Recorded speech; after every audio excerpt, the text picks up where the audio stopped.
Hello, dans cette vidéo, je vais vous montrer la dernière fonctionnalité qui a été annoncée par OpenAI et qui est dès à présent disponible. Donc c'est une fonctionnalité qui permet de faire des assistants ChatGPT ultra efficaces et très simplement. Et je pense que c'est une fonctionnalité qui va vous permettre d'économiser des dizaines de milliers d'euros par an. Et si vous avez besoin, nous sommes disponibles chez Better People pour répondre à toutes vos questions. Donc, passons directement dans le vif du sujet. Ce qu'on va faire, c'est qu'on va aller sur cette nouvelle interface de ChatGPT et on va créer un assistant. Ok, on va créer un assistant qui va être un assistant de droit qu'on va appeler Thémis. Et là, on va pouvoir lui donner les instructions de notre assistant. Tu es un expert du droit.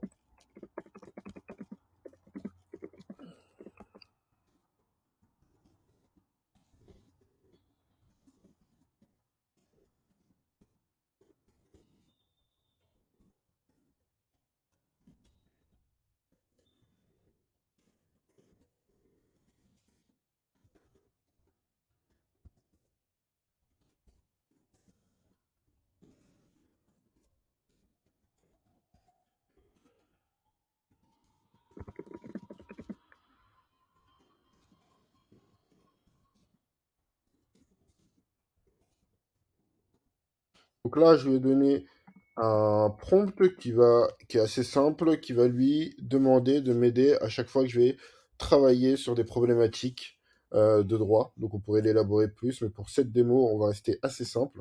Ensuite, je vais pouvoir choisir plusieurs modèles, dont le dernier GPT-4 qui est sorti.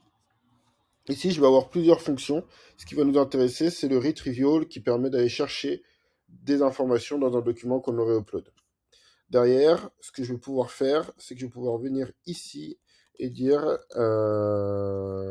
code civil PDF. Donc quand je fais ça, je vais tomber sur le code civil de Légifrance. Donc je vais pouvoir venir ici, code civil, télécharger le code civil à date. Hop, je télécharge le PDF, code civil 2023. Là, c'est téléchargé. Je vais retourner sur mon assistant. Ici, je vais pouvoir upload mon code civil. Boum, c'est en train de charger.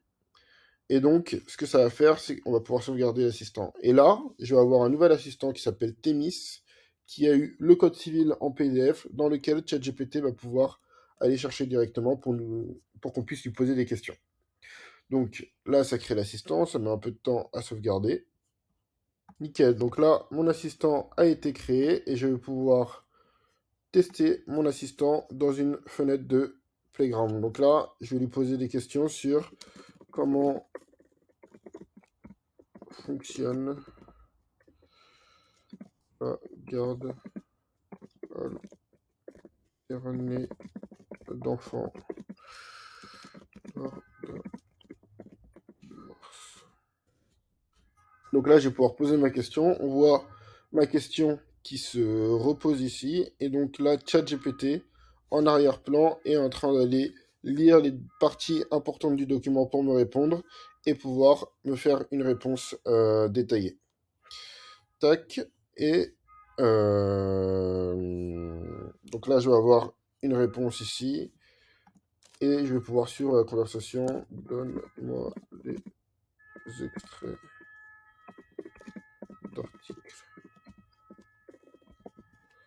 de code civil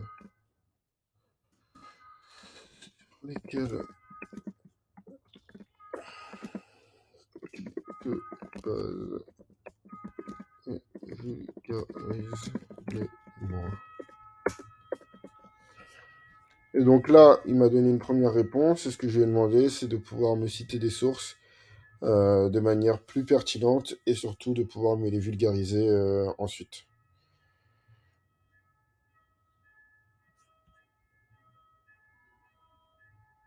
Et donc là, on voit que du coup, mon assistant vient de me répondre. Il m'a donné l'article du Code civil qui était intéressant. Et surtout là, il m'a donné une petite source. Et quand je vais mettre ma souris dessus, je vais avoir la source qui s'affiche avec exactement quelle partie du Code civil il a utilisé pour répondre à ma question. Et donc, ce qui est très intéressant, c'est que cet assistant, il existe aujourd'hui dans ce playground. Il va exister normalement d'ici la fin de l'année directement dans l'interface ChatGPT qu'on pourra partager aux différents utilisateurs de ChatGPT, mais il est d'ores et déjà utilisable sous forme d'API et donc d'intégration dans vos logiciels. Si c'est quelque chose qui vous intéresse, n'hésitez pas à me contacter via LinkedIn pour qu'on puisse en discuter et qu'on puisse voir quels sont les assistants et les workflows qu'on peut mettre en place grâce à l'IA générative dans votre entreprise pour vous faire économiser quelques dizaines de milliers d'euros par an. Salut!